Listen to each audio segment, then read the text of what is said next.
Повода ми е 0,16 и то къс повод. Знаете, за метод хранилките повода е къс. Но въпреки всичко няма да го избързваме, ако имаме късмет. Сега почнах се притеснявам дали ще влезне в кепа.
Ох, на батко!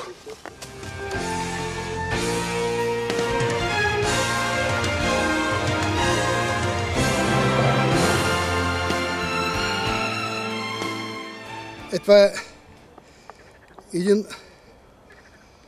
Ох, просто нямам думи. Изморима тая риба. Уникални риби. Уникална риба, ръцете ми умоляха. Това е по моя преценка една 7 кг.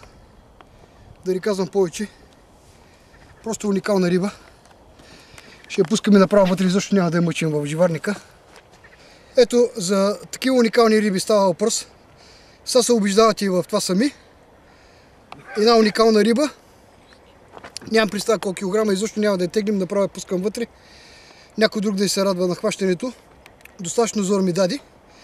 Че благодаря ти за това, което сте направили тук с твоя колега Запрян. Рибата я пускам. Веднага и защо няма да я пускам в живарника. Така, със собственика тук, нали, обменихме няколко думи.